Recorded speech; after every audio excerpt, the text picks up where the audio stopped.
अगर एक्यूज का cheque bounce हो गया है तो उसके खिलाफ में कितने केसेस फाइल किए जा सकते हैं और एक्यूज को ज्यादा से ज्यादा कितनी सजा हो सकती है।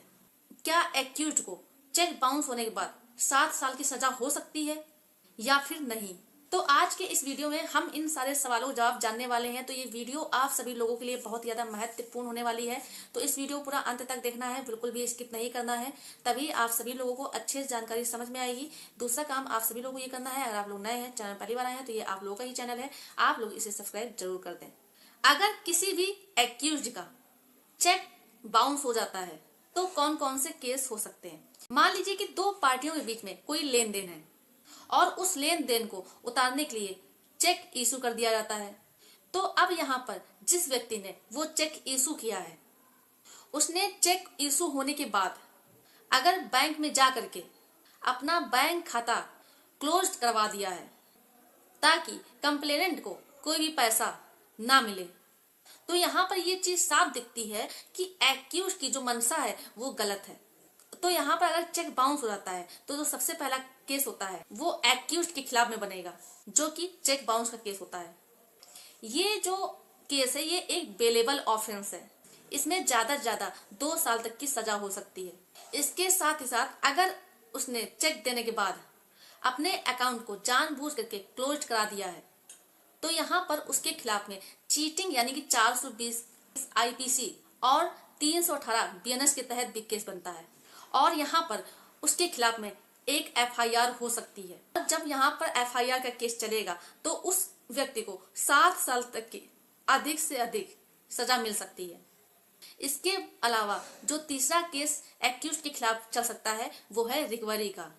कहने का मतलब कंप्लेनेंट जो है एक्यूज के खिलाफ में एक रिकवरी का केस डाल सकता है कि मेरे इतने रुपए एक्यूज को मुझे देने हैं और एक्यूज के खिलाफ में इतने पैसे की रिकवरी की जाए। तो ये बात आप सभी लोगों को अच्छे समझ में आ गई होगी कि अगर एक्यूज का चेक बाउंस हो जाता है तो उसके अगेंस्ट में कितने केसेस चल सकते हैं। लेकिन इसके साथ ही साथ ये जानना आप लोगों के लिए बेहद आवश्यक है कि हर केस के साथ में चीटिंग का केस नहीं बनता है।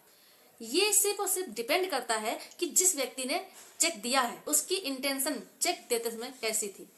मान लीजिए कि दो पार्टियों के बीच में कोई पैसे का लेन देन है, जहां पर एक पार्टी ने दूसरी पार्टी को लेन देन को वापस करने के लिए एक चेक इशू कर दिया और चेक इशू करने के बाद जिस व्यक्ति ने चेक इशू किया उसने खुद अपनी मर्जी से अगर अकाउंट क्लोज नहीं कराया है, बैंक ने ही किसी रीजन से अकाउंट क्लोज कर दिया है, तो यहाँ पर उसके खिलाफ में चीटिंग का केस नहीं बनेगा क्योंकि उसने जो चेक दिया था वो ठीक इंटेंशन से दिया था। यहाँ पर बैंक ने किसी रीजन से उस अकाउंट को क्लोज किया है। यहाँ पर एक्यूज्ड की कोई भी गलती नहीं है, इसलिए यहाँ पर एक्यूज्ड के अगेंस्ट में चीटिंग का ऑफेंस नहीं बनेगा। लेकिन अगर एक्यूज्ड ने चेक इशू करने के बाद खुद बैंक जाकर के अकाउंट क्लोज करवाया है तो यहाँ पर जो उसकी मंशा है, जो इंटेंशन है, वो साफ दिखती है कि गलत है, कि उसने जानबूझ करके अपने अकाउंट को क्लोज करवाया है। क्योंकि एक्यूज ये बात चाहता है कि जो कंप्लेनेंट है उसे पैसा ना मिले और यहाँ पर एक्यूज के अगेंस्ट में चीटिंग का ऑफेंस बन जाएगा और एक्यूज को यहाँ पर 7 साल तक की सजा हो सकती है चीटिंग के ऑफेंस में। तो यहाँ पर भी आपको अच्छे से इस चीज समझ में आ गई होगी कि चेक बाउंस के केस में 2 साल तक की सजा और चीटिंग के ऑफेंस में 7 साल तक की सजा हो सकती है। तो यहाँ पर अगर चेक बाउंस का केस चल जाता है तो उस एक्यूज्ड के अगेंस्ट में आप चीटिंग का केस करके 7 साल तक की सजा भी दिला सकते हैं।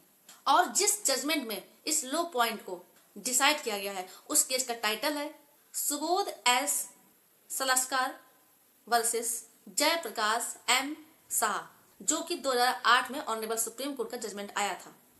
उम्मीद है कि आपको इस चीज के बारे में अच्छे से जानकारी समझ में आ गई होगी। अगर मेरे द्वारा दी गई जानकारी आपको अच्छे समझ में आई है तो वीडियो को लाइक जरूर कर दें, शेयर कर दीजिए और अभी भी चैनल को सब्सक्राइब नहीं किया है तो ये आप लोगों का ही चैनल है, आप लोग इसे सब्सक्राइब जरूर कर दें। धन्यवाद।